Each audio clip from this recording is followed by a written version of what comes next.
I'm Jason Stitt from Morningstar. The 2011 Berkshire Hathaway shareholders meeting just wrapped up. I'm here with Paul Larson, equity strategist and stock investor editor, and Greg Warren. He's an equity strategist or equity analyst covering Berkshire Hathaway. They're going to talk about some of the highlights, some of the disappointments, and some of the surprises from the meeting. Thanks for joining me, guys.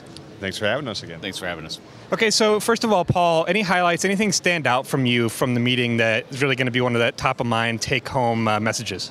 Well, one of the things that I thought was salient is they said over and over again that they did not want to issue shares of Berkshire Hathaway to go out and do acquisitions, and I think this is sort of relevant given in the last week we've had two major deals where companies actually went ahead and issued shares. Johnson & Johnson, which is a Berkshire investment, buying Synthos, and then also Exelon going out and buying Constellation Energy. I thought that that there was an interesting contrast given those deals with the advice that Buffett and Munger have been giving. Greg, Berkshire actually did use some shares in the Burlington Northern acquisition. What's some of their reasoning there, and what's some of their reasoning for not really wanting to do this as a rule? Well, I mean, the Burlington Northern deal I think was a little bit special.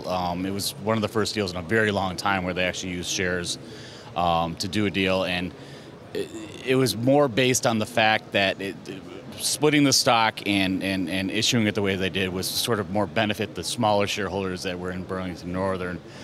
And then sort of the tangential thing that's never really talked about, which could have been a possibility as well, is that increasing liquidity on the Class B shares opened them up to being included in the S&P 500.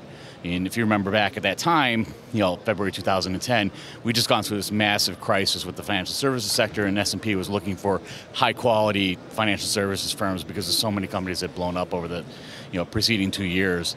And then why they wouldn't be looking to use it now is, again, Warren considers to believe the stock's undervalued. They've got, at this point, close to $40 billion in cash on the books.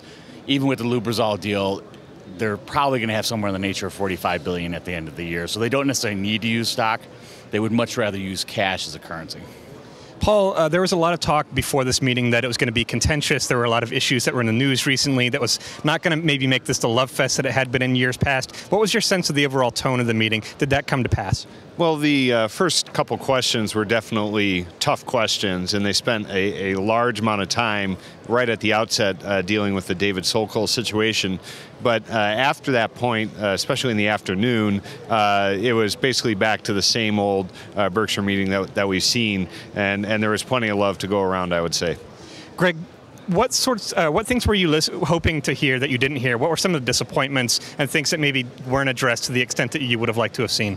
Well, I was hoping that we'd see a continuation, at least in the afternoon, of some of these tougher questions about CEO succession planning.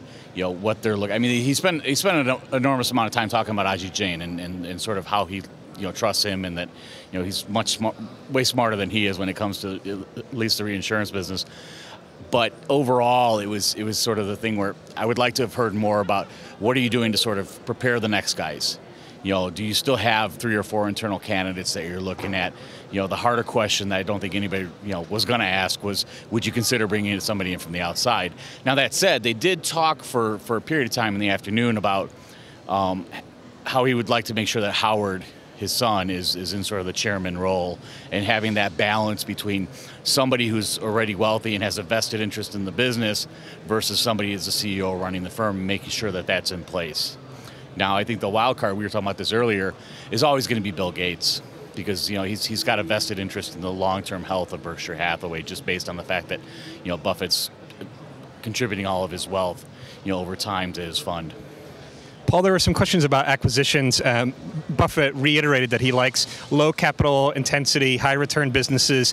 Yet we saw Burlington Northern, which is a high capital intensity business. Does that kind of almost admit that Berkshire is running out of great ideas of great businesses for acquisitions? Well, he said that those types of businesses, the royalty businesses where you have a stream of cash flow, a very high margin with low capital intensity, those are the best. but there are other very good businesses or other merely good businesses around. And I think that, frankly, Buffett is setting Berkshire Hathaway up to be a much more stable entity that's not necessarily dependent on one or two people like it is, or it has been in the past, where you have these capital-intensive businesses that can soak up the capital and invest it at good but not great rates in the future, and again, make it much more stable and much more difficult to break. Greg, last question. There was one of the questions from the audience about CEO pay for the new CEO, the incoming CEO. My question for you, though, is the person that takes over Buffett's job, can they be paid enough? Who's going to take this job, and what's it going to cost? Yeah, I think that's the biggest problem for whoever takes the job, because I mean, you're following Warren Buffett, and it's like following a star quarterback, on a professional team that's retired. You're always going to be compared to them, and it's always going to be an uphill battle. I think that the point is they're going to have to make sure that he's paid appropriately and sort of set up the role as more of a caretaker, as opposed to being somebody that's going to equal Warren. Because again, the capital allocation decisions and stuff like that are going to be, I would say, more done on a team level. The investment management team is going to be handling a lot more of the investment aspects of it. And then, as Paul said, if you got some more capital-intensive businesses in the portfolio, like Burlington Northern and Mid-American are at this point, you're ensuring that capital is being put to work someplace. Now, the returns may not be as great as Warren's generated in the past, but he's already told us that going forward, the returns are not going to be what they were over the last 40 years. All right, guys, great insights. Thanks for your live meeting blog today and for being here on this video today. And thanks for all the insights on the Berkshire Hathaway meeting. Glad to be here. For Morningstar, I'm Jason Stipp. Please be sure to check out the rest of our Berkshire Hathaway annual meeting articles and video reports. Thanks for watching, and have a great day.